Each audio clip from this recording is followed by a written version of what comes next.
बाळासाहेबांच्या तमाम शिवसैनिकांना तुमच्या ह्या अनिश गाढवेचा, बाळासाहेबांच्या या कडवट शिवसैनिकाचा मानाचा जय महाराष्ट्र। शिवसैनिकांनो, अजूनही शिवसेना एक वादळ आपल्या हक्काच्या या माध्यमाला सबस्क्राइब करायचं राहून गेलं असेल, अजूनही सबस्क्राइब केलं नसाल तर तुम्हा सर्व शिवसैनिकांना पुन्हा एकदा कळकळीची विनंती करतो, आत्ता ताबडतोब शिवसेना एक वादळ आपण सर्वांनी लाखोंच्या संख्येने सबस्क्राइब ठेवा। उभ्या महाराष्ट्राच्या कानाकोपऱ्यात आपल्या शिवसेनेच्या ज्वलंत विचारांना पोहोचवणाऱ्या या माध्यमाला आपण सर्वांनी मिळून मोठं करा ही नम्र विनंती करतो। गेल्या 2-3 दिवसांपासून मनसेच्या काही नेत्यांची, काही म्हणण्यापेक्षा काही 1-2 नेत्यांची स्टेटमेंट जर पाहिलीत तर जणू काही असा भास होतोय शिवसेनेला युतीची गरज आहे, शिवसेना युतीसाठी उतावीळ झालेली आहे आणि शिवसेनेलाच गरज आहे, मनसेला गरज नाही। ही अशा प्रकारची स्टेटमेंट गेल्या 2-3 दिवसांपासून मी सातत्याने पाहतोय। खरं तर सन्माननीय राजसाहेबांनी आपल्या ह्या विशिष्ट पिलावळींना, ही जी 1-2 नेते मंडळी आहेत त्या विशिष्ट पिलावळींना कुठेतरी आवर घालायला हवा, यांना कुठेतरी थांबवायला हवं। या सर्वांमध्ये अगोदरच हे दाढीवाले असतील, हे नागपूरचे असतील, हे बारामतीचे असतील, हे अगोदरच या सर्वांमध्ये मिठाचे खडे घेऊन बसलेले आहेत। अनेक लोक आहेत जे या सर्वांमध्ये कधी यांचं हे सगळं बोलणं फिसकटेल आणि कधी हे सुटकेचा निश्वास टाकतील यासाठी हे टपून आहेत। आणि त्यात आपली ही पिलावळं, आता यांचं नेमकं काय या सगळ्यामध्ये, यांची टक्केवारी बंद होणार आहे का कुठे, काही मला समजत नाही। पण ह्या पिलावळींचं मला काही खरं दिसत नाही आणि मनसे आणि शिवसेना युती ही पिलावळं होऊ देतील की नाही यामध्ये सुद्धा मला शंका येते। आता बघा ना, आजच आदित्य साहेबांचं एक स्टेटमेंट झालं, किती सकारात्मक आहे बघा। म्हणजे सन्माननीय संजय राऊत साहेबांची स्टेटमेंट्स असतील, शिवसेनेच्या इतर नेत्यांची स्टेटमेंट्स असतील, स्वतः पक्षप्रमुखांनी सन्माननीय राजसाहेबांच्या त्या प्रतिसादाला त्यांनी उत्तर दिलेलं आहे। होय, आपण एकत्र येऊयात, या महाराष्ट्राच्या हितासाठी, या महाराष्ट्राच्या स्वाभिमानाच्या रक्षणासाठी आपण एकत्र येऊयात। आणि अगदी तसंच स्टेटमेंट सन्माननीय आदित्य साहेबांकडनं झालं की या महाराष्ट्रासाठी म्हणून जे जे आमच्या सोबत येतील त्या सर्वांना सोबत घेऊन शिवसेना पुढे जाईल। ज्यावेळेस मीडियाने हा प्रश्न विचारला आणि थेट आणि स्पेसिफिक प्रश्न विचारला की शिवसेना मनसेच्या युती संदर्भात बऱ्याचशा बोलण्या आम्ही ऐकलेल्या आहेत, पण थेट त्याच्यावर काही किंवा ठोस अशी काही कार्यवाही दिसलेली नाही, तर तुमचं याच्यावर नेमकं म्हणणं काय? सन्माननीय आदित्य साहेब म्हणाले, शिवसेनेने प्रतिसाद दिलेला आहे। शिवसेनेच्या नेत्यांकडनं म्हणजे संजय राऊत साहेबांकडनं तशा प्रकारचे थेट संदेश गेलेले आहेत। पण त्याही नंतर मनसेच्या काही विशिष्ट बोलघेवड्या, टक्केवारी, आता परत मनसैनिकांना थोडंसं त्यांचं मन दुखावेल म्हणून मी या गोष्टी आता काही बोलत नाही, पण मनसैनिकांनो, महाराष्ट्र सैनिकांनो लक्षात घ्या, काही विशिष्ट नेत्यांची टक्केवारी याच्यामध्ये गुंतलेली आहे। ही माणसं जाणीवपूर्वक याच्यामध्ये खोडा घालत आहेत। ठीक आहे, ठाकरे बंधू ठरवतील, ठीक आहे, आदित्य साहेब असतील, उद्धव साहेब असतील, अमित ठाकरे जे असतील किंवा सन्माननीय राजसाहेब ठाकरे असतील, हे चौघे आपसात बसून ठरवतील।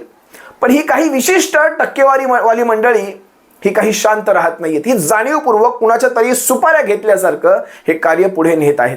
आज सन्माननीय आदित्य साहेबांनी नेमकं काय स्टेटमेंट केलं होतं हे तुम्ही सर्वांनी ऐका आणि त्याच्यानंतर एका विशिष्ट नेत्याविषयी मी तुम्हाला आज सर्वांना त्याचं तोंड उघडं पाडणार आहे, त्याच्या चेहऱ्यामागचा खरा रंग मी आज उघडा पाडणार आहे। पहा जरा। राज ठाकरेंसोबत युतीसाठी आदित्य ठाकरे अनुकूल असल्याचे संकेत मिळतात। महाराष्ट्र हितासाठी सोबत येणार तर स्वागत आहे असं आदित्य ठाकरे यांनी म्हटलंय। ते डोंबिवलीमध्ये एकत्र आंदोलन केल्याचा त्यांनी दाखला दिलाय आणि आदित्य ठाकरेंचं युतीबाबत हे निश्चितच एक मोठं वक्तव्य आहे। आदित्य यांना राज ठाकरेंबरोबर युती हवी आहे। शिवसेना उद्धव बाळासाहेब ठाकरे पक्षाचे नेते आदित्य ठाकरे मनसेशी युती करण्यासाठी आता अनुकूल आहेत आणि महाराष्ट्र हितासाठी कोणी सोबत येत असेल तर त्यांचं स्वागत आहे असं आदित्य ठाकरेंनी म्हटलंय। तर डोंबिवलीमध्ये पलावा पुलासाठी मनसेसोबत शिवसेना युबीटीच्या नेत्यांनी आंदोलन केलं होतं आणि हे आंदोलन त्याचाच एक भाग असल्याचं आदित्य ठाकरेंनी म्हटलंय। तेव्हा आदित्य यांनी मनसेसोबत युतीच्या दृष्टीनं हे एक पाऊल पुढे टाकल्याचं सांगण्यात येतंय। ठाकरेंची शिवसेना जर अनुकूल असेल तर मनसे सुद्धा फारसे आढेवेढे घेणार नाही असं एकंदरीतच सध्याचं चित्र आहे। पूर्वी दोन्ही ठाकरे बंधूंनी एकमेकांना साथ घातली होती, पण याच्या पुढे काय झालं अजून काही पुढे म्हणजे आम्ही आमच्याकडून प्रतिसाद दिलेला आहे। आमची भावना हीच आहे की मराठी माणसासाठी असेल, महाराष्ट्रासाठी असेल, महाराष्ट्राच्या हितासाठी असेल, जर कोणी सोबत यायला तयार असेल तर आम्ही त्यांना सोबत घेऊन महाराष्ट्र हितासाठी लढत राहू। पहिली गोष्ट आपण ही पाहिली असेल, काल परवाकडे आमचे दीपेश म्हात्रे आणि त्यांनी तिकडचे राजू पाटील या दोघांनी तर एकत्र आंदोलन केलेलं आहे। लोकांच्या मनात काय आहे हे आपल्याला माहिती आहे. आमचं मन साफ आहे. जे कोणी महाराष्ट्र हितासाठी कुठचाही पक्ष असो, कुठचाही नेता असो, आमच्या सोबत यायला तयार आहे. आम्ही महाराष्ट्र हितासाठी एकत्र येऊन लढू. या व्हिडिओमध्ये सन्माननीय आदित्य साहेब ठाकरे शिवसेना नेते यांनी अतिशय स्पष्ट शब्दात सांगितलं की शिवसेना होय, आम्ही मनसेसोबत जायला तयार आहोत. महाराष्ट्राच्या हितासाठी जे जे येतील त्या सर्वांसोबत आम्ही जायला तयार आहोत. आता तुम्हा सर्वांना चांगलंच आठवतंय, मनसे अध्यक्ष सन्माननीय राजसाहेब ठाकरे यांनी संजय मांजरेकरांच्या त्या मुलाखतीत स्पष्ट संकेत दिले होते. त्याला लागलीच मला वाटतं त्याच संध्याकाळी प्रतिसाद देण्यात आला किंवा दुसऱ्या दिवशी सकाळी कामगार सेनेच्या एका कार्यक्रमात सन्माननीय उद्धव साहेबांनी याला प्रतिसाद दिला.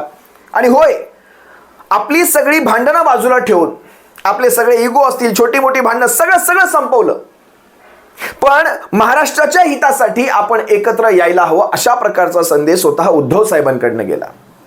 आता बघा, आजवर झालं कसं, शिवसेनेला कसं बदनाम करण्यात आलं याची एक पार्श्वभूमी मला इथे सांगावीच लागेल की आम्ही 2 वेळा मातोश्रीवर गेलो, आम्ही 3 वेळा मातोश्रीवर गेलो, पण आम्हाला तशा प्रकारचा प्रतिसाद मिळाला नाही. हे अशा प्रकारचं वारंवार एक वातावरण तयार करण्यात येतं. बघा, आज ज्या वेळेस प्रतिसाद येतोय त्याही वेळेस यांची परिस्थिती बघा काय आहे, त्याही वेळेस यांच्याकडनं प्रतिसाद बघा कसा आहे. पण आज शिवसेनेने बघा, युती होईल न होईल हा भविष्यात राहिलेला प्रश्न, पण आत्ताच्या घडीला जर ही युती शिवसेनेकडनं तशा प्रकारचा प्रतिसाद नाही आला असं बोलून अशाही प्रकारे शिवसेनेला पुन्हा बदनाम करण्याचं हे एक षडयंत्र होऊ शकतं. मराठी माणसाच्या नजरेमध्ये शिवसेनेची किंमत कमी करण्याचं हे एक षडयंत्र होऊ शकतं की कशा प्रकारे मनसेने साथ घातलेली आहे, मनसेने टाळी दिलेली आहे, पण त्या टाळीला तशा प्रकारच्या टाळीने प्रत्युत्तर आलेलं नाही. हे अशा प्रकारचं एक षडयंत्र होऊ शकतं. जरा जाऊ दे, तोही भाग सोडून दिला की षडयंत्र होईल म्हणून आम्ही त्याला प्रतिसाद देतोय असंही नाही. पण आज महाराष्ट्रातला तमाम मराठी माणूस, तमाम महाराष्ट्राचा नागरिक आज मनसे आणि शिवसेनेकडे फार आशेने पाहतोय आणि तो ओरडून ओरडून सांगतोय की हीच ती वेळ, हाच तो क्षण, शिवसेना मनसे एकत्र या, महाराष्ट्राच्या ह्या गद्दारांना, महाराष्ट्राच्या या दुश्मनांना दाखवून द्या या महाराष्ट्राची ताकद काय आणि ब्रँड ठाकरे काय आहे ते. त्यामुळे मराठी माणसाच्या त्या मनाचा तो आदर ठेवला गेला पाहिजे. यासाठी ज्यावेळेस आपण प्रयत्न करतो त्यावेळेस आपल्याला कशा प्रकारे कमजोर समजण्यात येतं तुम्हाला पाहायचंय. ही जर अशाच प्रकारची प्रतिक्रिया या मनसेच्या काही ठराविक टघ्यांकडनं येऊ लागली तर मात्र मला इथे फार कठीण दिसतंय बरं का. आता मजबुरी नेमकी काय आहे मला माहीत नाही, पण संदीप देशपांडे हा कायम, म्हणजे त्याचे जे शब्द आहेत ते कायम वात्रटासारखे असतात. संदीप देशपांडेंचे तुम्ही एका चांगल्या भाषेत प्रतिक्रिया देऊ शकता, तुम्हाला जे मत मांडायचं तुम्ही चांगल्या भाषेत मांडू शकता, पण संदीप देशपांडेंनी आज ज्यावेळेस पत्रकारांनी आदित्य साहेबांच्या प्रतिक्रियेनंतर त्यांना विचारलं, संदीप देशपांडे आपली प्रतिक्रिया कशी मांडतायत पहा, म्हणजे सकाळी 9चा भोंगा हे बोलून संदीप देशपांडे नेमकी कुणाची सुपारी वाजवतात, कुणाच्या टक्केवारीवर संदीप देशपांडे पुढे पुढे करतात. खरं तर मनसेतला जर उद्या भविष्यात मनसेने यांच्या विरोधात भूमिका घ्यायला सुरुवात केल्या तर मनसेला सुद्धा हे फोडायला कमी करणार नाहीत. भले त्यांच्याकडे आमदार खासदार नाहीयेत, नगरसेवक नाहीत, तरी सुद्धा मनसेला फोडायला कमी करणार नाहीत आणि मनसेचा संदीप देशपांडे गट हा वेगळा झालेला असेल. हेही मला इथे खेदाने नमूद करावं लागतं, कारण ज्या प्रकारची या माणसाची वर्तवणूक आहे, ज्या प्रकारे हा माणूस कायम वात्रटासारखा बोलत असतो, त्या प्रकारे या असल्या माणसांकडनं काय अपेक्षा ठेवायच्या. जरा पहा ना संदीप देशपांडेचं आजचं विधान नेमकं काय आहे. सकारात्मक आहोत, त्याची ठोस कृती दिसायला पाहिजे. ती कृतीच कुठे दिसत नाही, नुसती बोलाची कडी आणि बोलाचा भात करून उपयोग नाही. कृतीतनं व्यक्त व्हायला पाहिजे. ती कृती होताना कुठे मला तरी दिसली नाही आणि झाली कृती, तर सन्मान्य राजसाहेब योग्य तो निर्णय घेतील. शेवट तो अधिकार त्यांचाच आहे. आता प्रस्तावच पाठवायचा नाही आणि रोज जाऊन 9 वाजता भोंगेच वाजवायचे, तर त्याला आम्ही तरी काय करणार. आज संदीप देशपांडेंच्या या वक्तव्यानंतर मी माझ्या आजच्या महत्वाच्या व्यक्तिमत्वावर येतो, ज्याचे केस सफेद झालेले आहेत, ज्याचं घराणं हे या महाराष्ट्रातलं एक असं घराणं आहे, राजकीय घराणं. जर महाराष्ट्राचा सर्वप्रथम मराठी पंतप्रधान जर कोणी झाला असता तर प्रमोदजी महाजन आणि त्या प्रमोद महाजनांचे बंधू प्रकाश महाजन.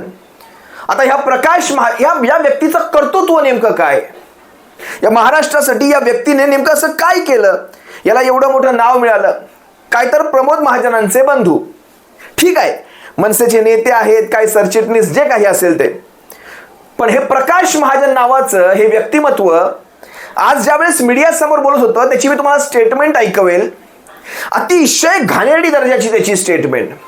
म्हणजे घाणेरडी म्हणजे काही शिव्याच घातल्या पाहिजे असं नाही, पण जितकं कुत्सित दर्जाचं वक्तव्य, प्रत्येक शब्दात ह्याचा कुत्सितपणा आपल्याला दिसून येतो. जाणीवपूर्वक शिवसेनेला कमी समजण्याचं हे व्यक्तिमत्व कार्य करत असतं. यांचे केस जरी सफेद झालेले असले तरी अनुभवाने ही माणसं शून्य मी तर म्हणेन वजामध्ये, अनुभवाने ही माणसं, ही असली माणसं मनसेसाठी घातक. मगाशी संदीप देशपांडे एक गट बोललो, इकडे म्हणेन महाजन एक गट, पण महाजनाच्या गटात कोणी जाणार नाही, तो भाग वेगळा. पण ही असली व्यक्तिमत्व खरं तर या असल्या पिलावळींना मनसेने आवरायला हवं. जरा मनसेच्या या प्रकाश महाजनांनी नेमकं काय म्हटलंय त्याच्या पुढे मी माझं विश्लेषण घेऊन येतो. महाराष्ट्राच्या हितासाठी सोबत आले तर स्वागतच, असं आदित्य ठाकरे म्हणालेत.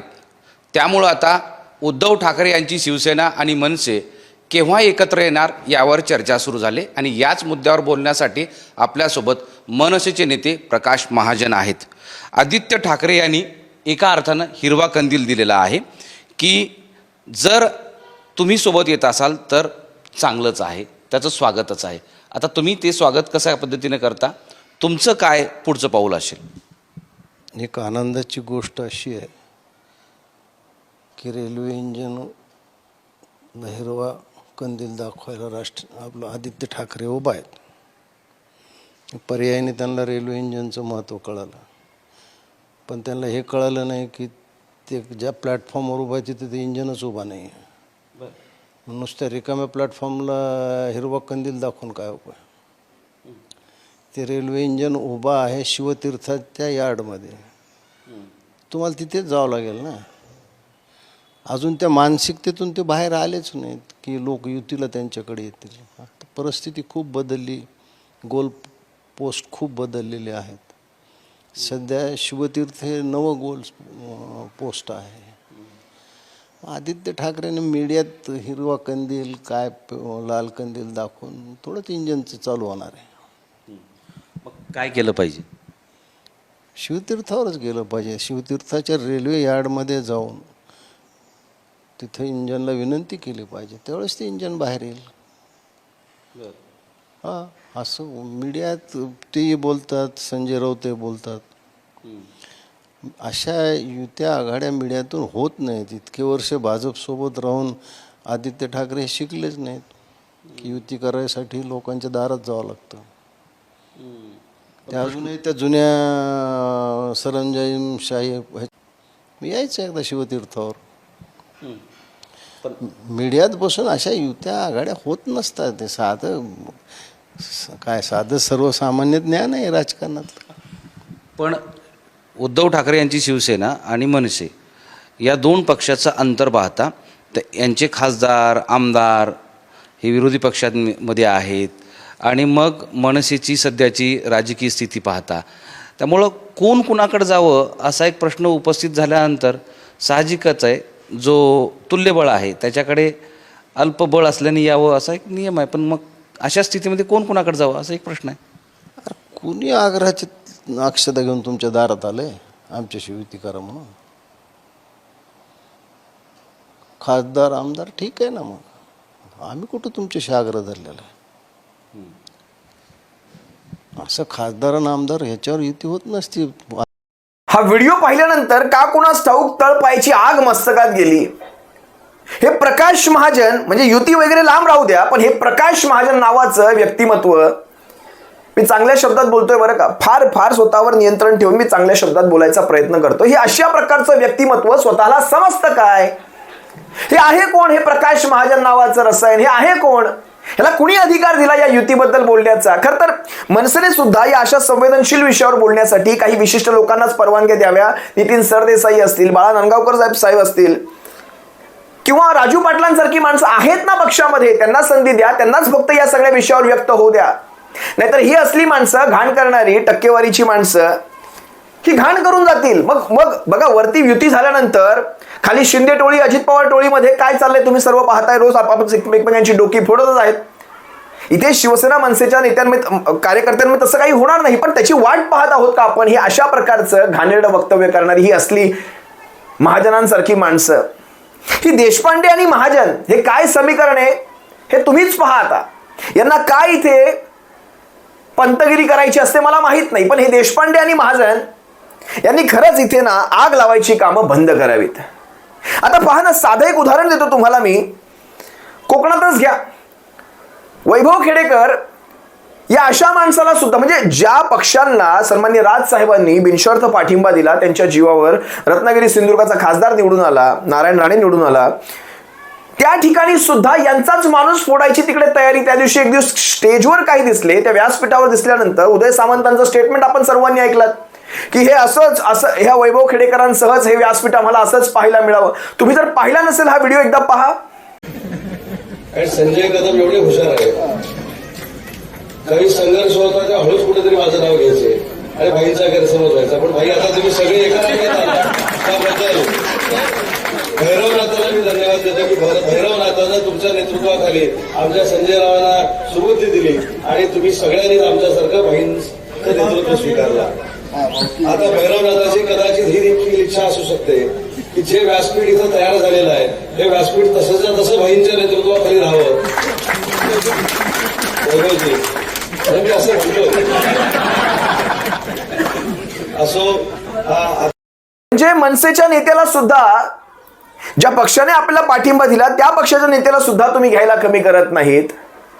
आता ते वैभव खेडेकरांचे चालू झाले स्टेटमेंट, अन्याय वगैरे. हे असंच असतं, सुरुवातीला जाण्या अगोदर हे अशाच प्रकारची स्टेटमेंट दिली जातात की अन्याय झाला, अत्याचार झाला वगैरे वगैरे, जे काही असेल ते, त्या विषयात मी जात नाही.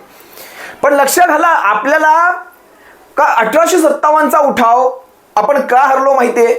आपसातली फूट, अभाव, समन्वयाचा अभाव, आपसातली फूट. उत्तर वेगळीकडे लढतोय, दक्षिण वेगळीकडे लढतोय, ईशान्य वेगळीकडे आणि वायव्य वेगळीकडे.